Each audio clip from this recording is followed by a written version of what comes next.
Sana mabuhay ka ng matagal. Bigyan kita ng maraming apo.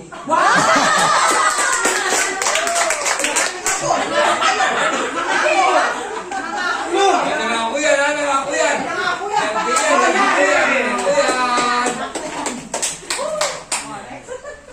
Oy, nangako yan, ha?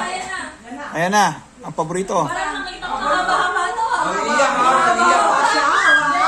Lagyan na kayari natin message. Simulan ko sa Bible verse po. Proverbs chapter 31 verse 25 to 28. She is clothed with strength and dignity. Her children arise and call her blessed. So yung message ko po today, huwag maingay. Pwede, mamaya. Sabi dito, today we celebrate not just your birthday, Ma, but beautiful life and love you've given to our family every single day. Wait lang.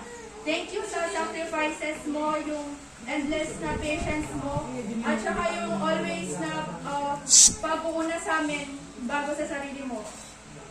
Your strength, kindness, and faith inspire me more than words can say.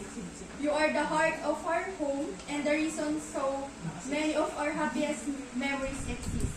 So I pray that this new chapter of your life brings you the same love, joy, and care that you have spent years giving to us and to every one of us. So we are blessed to have you.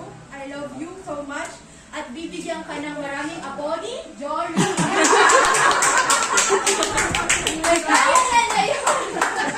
So bring me!